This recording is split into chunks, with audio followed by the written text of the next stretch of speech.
Because we need to balance scripture with scripture. ఎందుకంటే లేఖనాన్ని మరొక లేఖనంతో పోల్చి చూసి మనం సమతుల్యంగా లేఖనాలను అర్థం చేసుకోవాలి. Let me illustrate that by the last statement here. ఇక్కడ రాయబడిన చివరి మాటను మనం చూసి సాదృశ్య రూపకంగా ఇలా చూద్దాం. Do not turn away from him who wants to borrow from you. నిన్ను అప్పు అడగగోరు వాని నుండి నీ ముఖము త్రిప్పుకొనవద్దు. If you look at a parallel passage, sometimes we understand things better by comparing scripture with scripture. దీనికి సమాంతరమైన మరొక వాక్య భాగాన్ని మనం చూద్దాం. లేఖనాలని మరొక లేఖనంతో పోల్చి చూడాలి. Jesus said in Luke chapter 6, where he speaks about similar words, లూకా సువార్త 6వ అధ్యాయంలో యేసుక్రీస్తు ప్రభువారు ఈ విధంగా చెప్పారు. ఇలాంటి మాటలే ఆయన ఇక్కడ చెప్తూ ఉన్నారు. in Luke chapter 6 and verse 35, he says, లూకా సువార్త 6వ అధ్యాయం 35వ వచనంలో ఆయన ఈ విధంగా చెప్తూ ఉన్నారు. lend expecting nothing in return. మీరు ఎవరి యొద్ద మరలా పుచ్చుకొనవలనని నిరీక్షణ కలిగి ఉండరో వారికి అప్పు ఇవ్వుడి. Now, I remember a brother once came to me నాకు ఒకసారి ఈ విధంగా జ్ఞాపకం ఉంది. ఒక సహోదరుడు నా దగ్గరికి వచ్చాడు. and said, brother, I lent 3,000 rupees to this other brother, ఇంకొక సహోదరుడికి నేను 3,000 అప్పు ఇచ్చాను. and he said he would return it. Now it's such a long time has gone by and he's not returned it. ఆయన మరలా తిరిగి చెల్లిస్తా అన్నాడు, కానీ చాలా సమయం అయింది, ఆయనేమో తిరిగి చెల్లించట్లేదు. You know what I told this brother who had lent the money? I said, you're the one who's disobeyed scripture. ఎవరైతే అప్పిచ్చాడో ఆ సహోదరుడితో నేనేం చెప్పానంటే, నీవే లేఖనానికి అవిధేయత చూపించావు. Because scripture says, I told him, lend expecting to receive nothing in return. కాబట్టి మీరు అప్పు ఇచ్చి మరలా అది పొందాలని నిరీక్షణ లేకుండా ఇవ్వాలి. If you lend, Luke 6:34, expecting to receive, what credit is that to you? లూకా సువార్త 6:34 ప్రకారం మీరు ఎవరి యొద్ద మరలా పుచ్చుకొనవలన నిరీక్షింతురో వారికి అప్పు ఇచ్చిన ఎడల మీకేమి మెప్పు కలుగును?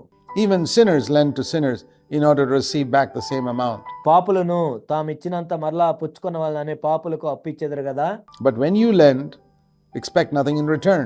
కానీ మీరు అప్పు ఇచ్చేటప్పుడు మరలా తిరిగి పొందాలని ఇవ్వవద్దు. So what he meant, what I told him was, I said you should only lend that amount of money which you can write off as a gift. నీవు అప్పు ఎంత ఇవ్వాలి అంటే, ఒకవేళ ఒక బహుమానంగా నేను ఇచ్చాను అని నువ్వు ఎంత ఇవ్వగలవో అంత మాత్రమే ఇవ్వాలి. So you probably should not have given him 3,000 rupees. బహుశా నువ్వు అతనికి 3,000 రూపాయలు ఇచ్చి ఉండకూడదు. When he asked to borrow 3,000 rupees, you should have said, sorry, I can't afford to give you 3,000 rupees. ఒకవేళ ఆయన 3,000 రూపాయలు నిన్ను అప్పు అడిగినప్పుడు నీవు ఈ విధంగా చెప్పుండాలి, నన్ను క్షమించండి, నేను 3,000 రూపాయలు ఇవ్వలేను, but I can give you 500. కానీ నేను 500 ఇవ్వగలను. In other words, you lend only that amount of money which you hope never to see again. నీవు ఎంత ఇవ్వాలి అంటే, మరలా ఇవి నాకు రాకపోయినా సరే అని నువ్వు ఎంత అనుకుంటావో అంత మాత్రమే ఇవ్వాలి. You treat it as a gift. If he doesn't return it, that's it. ఒకవేళ ఆయన తిరిగి చెల్లించకపోయినట్లయితే ఒక బహుమానంగా ఇచ్చానని నువ్వు అనుకోవాలి. But if you didn't do that, then you've disobeyed scripture. ఒకవేళ నువ్వు అలా చేయనట్లయితే నీవు లేఖనానికి అవిధేయత చూపించినట్లు. So we need to understand the spirit in these things. కాబట్టి వీటిలోని ఉద్దేశాన్ని మనం అర్థం చేసుకోవాలి. Don't turn away from him who wants to borrow from you. నీ వద్ద నుండి అప్పు అడిగే వారి దగ్గర నుండి నీ ముఖము త్రిప్పుకోనవద్దు. I remember as a young Christian myself, I was earning a lot of money as a naval officer, far more than I needed. నేను యవన క్రైస్తవుడిగా ఉన్నప్పుడు నేను ఎంతో డబ్బును సంపాదిస్తూ ఉండేవాడిని. నాకు ఖర్చులు తక్కువగా ఉండే, ఎంతో డబ్బు నా దగ్గర ఉండేది. And I had plenty of money to spare. ఇతరులకు ఇవ్వటానికి కూడా నా దగ్గర ఎంతో డబ్బు ఉండేది. And there were other poorer brothers in the church who knew that and would come to me and say, one of them came to me and said, Brother Zach, can I borrow some money from you? కొంతమంది సంఘంలో ఉన్న పేద విశ్వాసులు నా దగ్గర డబ్బులు ఉన్నాయని తెలిసి నా దగ్గరికి వచ్చి అడుగుతూ ఉండేవాళ్ళు. ఒక సహోదరుడు వచ్చి, సహోదరుడు జాక్, నీ దగ్గర నుంచి నేను అప్పు తీసుకోవచ్చా అని అడిగాడు. I'll return it next month. I said, sure, how much do you want? And I gave him. వచ్చే నెలలో ఇస్తాను అన్నాడు. నేను తప్పకుండా ఇస్తాను, నీకు ఎంత కావాలని అడిగాను.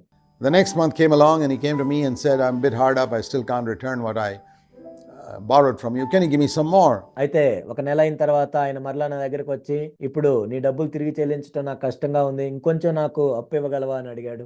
And I'll return it next month. వచ్చే నెల మొత్తం తిరిగి చెల్లిస్తాను అన్నాడు. I said, sure, because I had in mind, don't turn away from him who wants to borrow from you. తప్పకుండా నేను ఇస్తాను అని చెప్పాను. ఎందుకంటే నా మనసులో ఈ వచనం ఉంది, నిన్ను అప్పు అడగా గోరువారి నుండి నీ ముఖము త్రిప్పుకొనవద్దు. And I don't know for how many months I did that. అలా ఎన్ని నెలలు చేశానో తెలియదు నాకు. I just kept quiet. I was obeying scripture. I was a young Christian, 21 years old, just been baptized. నేను మౌనంగా ఉన్నాను, లేఖనానికి విధేయత చూపిస్తూ ఉన్నాను. నేను యవన క్రైస్తవుడిగా ఉన్నాను, కేవలం 21 సంవత్సరాలు నాకున్నాయి, అప్పటికే బాప్తిజం తీసుకున్నాను. I was 23 years old perhaps. బహుశా 23 సంవత్సరాలు అయి ఉండొచ్చు. And I was doing what scripture said. లేఖనం ఏం చెప్తుందో అదే నేను చేస్తున్నాను. But after a while, this person who took this money backslid. కానీ కొంత సమయం తర్వాత ఎవరైతే డబ్బును నా దగ్గర తీసుకున్నారో ఆ వ్యక్తి ఎంతో వెనక్కి దిగజారిపోయాడు. And he had gone into drinking and other bad habits. అతను వెళ్ళి ఆల్కహాల్ తాగుతున్నాడు, కొన్ని చెడు అలవాట్లు ఆయన కలిగి ఉన్నాడు. And when I heard that, then I wrote to him. He had gone away from that town by then. అది నేను విన్న తర్వాత ఆయనకి నేను రాశాను. అప్పటికే ఆయన ఆ పట్టణం విడిచి వేరే దగ్గరికి వెళ్ళాడు. I said, brother, if you're going to use my money to buy alcohol సహోదరుడా, నా డబ్బుని నీవు ఆల్కహాల్ కొనుక్కోవటానికి ఉపయోగించినట్లయితే and to finance the devil's kingdom, then you better return it to me. సాతాను యొక్క రాజ్యానికి నువ్వు ఫైనాన్స్ చేస్తున్నట్లయితే నా డబ్బులు నాకు తిరిగి ఇవ్వమని చెప్పాను. Because this is to be used for God's kingdom. ఎందుకంటే ఈ డబ్బు దేవుని యొక్క రాజ్యంలో ఉపయోగపడాలి. And he got so angry with me and he said, well, even when I was in that dead denominational church, they didn't demand like you are demanding. అతడు నా మీద ఎంతో కోప్పడి, నేను ఒక చనిపోయిన డినామినేషన్ సంఘంలో ఉన్నప్పుడు కూడా నీవు నా దగ్గర నుంచి డబ్బు డిమాండ్ చేసినట్లు వాళ్ళు డిమాండ్ చేయలేదని చెప్పాడు, etc.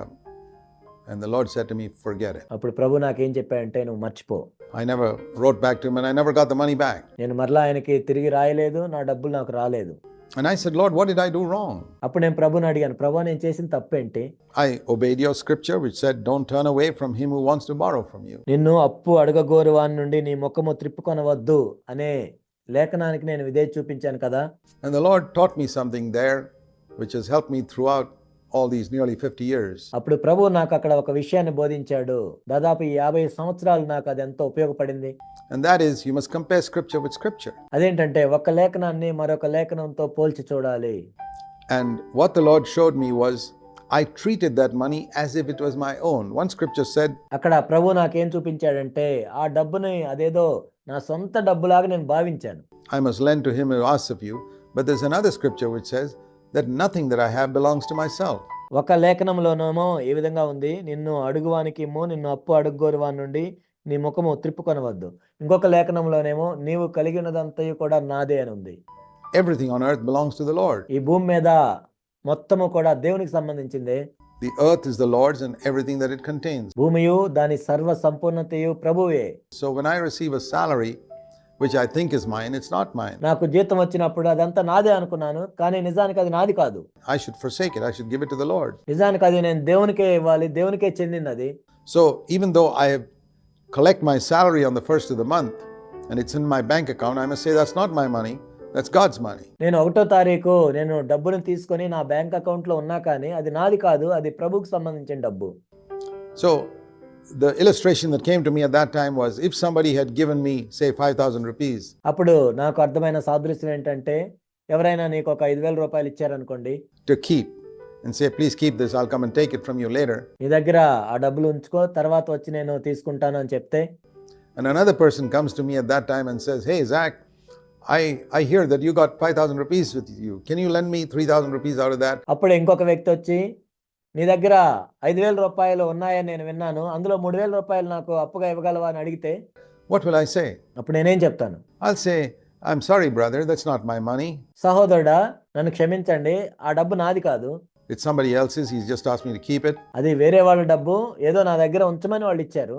And let me ask him, if he allows me to give it to you, then I'll give it to you. నేను ఆ వ్యక్తిని అడుగుతాను, ఒకవేళ ఆ వ్యక్తి ఆ డబ్బుని ఇవ్వమని చెప్తే నీకు ఇస్తాను. Wouldn't that be righteous?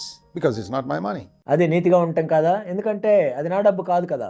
Now, if I had treated my salary as the Lord's money, then I wouldn't have given it out like this. ఒకవేళ నా జీతాన్ని కూడా ప్రభు యొక్క డబ్బుగా నేను చూసినట్లయితే, అప్పుడు నేను ఎలా పడితే అలా ఇచ్చేవాడిని కాదు. If somebody came to borrow from me, I'd say, yes, that's fine. నా దగ్గరికి వచ్చి ఎవరైనా అప్పు అడిగినట్లయితే, It's right for me to lend somebody who's in need. ఎవరికైనా అవసరంలో ఉన్న వాళ్ళకి అలా అప్పు ఇవ్వటం మంచిదే. But let me go and ask the one to whom the money belongs, in this case, the Lord. కానీ ఆ డబ్బు ఎవరిదో ఆయన నేను అడుగుతాను, ఇక్కడ అది ప్రభువుకు సంబంధించిన డబ్బు. Lord, do you want me to give it to this person? And maybe the Lord will say yes or no. ప్రభా ఈ వ్యక్తికి నేను డబ్బు ఇవ్వాలా లేదా? ప్రభు అవునని చెప్పొచ్చు, కాదని కూడా చెప్పొచ్చు. God speaks. He's a living God. దేవుడు జీవం గల దేవుడు, ఆయన మాట్లాడే దేవుడు. And maybe the first time he'll say yes, the second month he'd have probably said no. మొదటి నెల ఇవ్వమని చెప్పొచ్చు, తర్వాత నెల వద్దని చెప్పొచ్చు. But I didn't wait to listen. I went by the letter of the law. కానీ ఆ మాటలు నేను వినటానికి ప్రభు దగ్గర వేచి ఉండలేదు. కేవలం రాయబడిన అక్షరాలను మాత్రమే నేను పట్టుకున్నాను. And I got into bondage. ఆ తర్వాత నేను దాసత్వంలో చిక్కుకున్నాను. But I'm very glad that I learned a lesson very early in my life. నా జీవిత ప్రారంభంలోనే నేను ఒక పాఠాన్ని నేర్చుకున్నాను. దాన్ని బట్టి నేను సంతోషంగా ఉన్నాను. To how to obey scripture. It is written and it is also written. లేఖనానికి ఎలా విధేయత చూపించాలి, ఇక్కడ రాయబడి ఉన్నది, ఇలా కూడా రాయబడి ఉన్నది. I need to balance scripture with scripture to be able to understand. కాబట్టి లేఖనాన్ని మరొక లేఖనంతో పోల్చి చూసి వాటిని అర్థం చేసుకొని సమతుల్యంగా ఉండటానికి. I'm willing to lend to everyone who asks of me today, just like it says here, but I also want to recognize that all that I have belongs to the Lord. ఇక్కడ రాయబడినట్లుగా నన్ను అప్పు అడిగే ప్రతి వారికి నాకు ఇవ్వాలనే ఉంటుంది. అయితే ఇంకొక వైపు చూసినట్లయితే ఈ డబ్బు ఎవరిదో ఆయన నేను అడగాలి మొట్టమొదటిగా.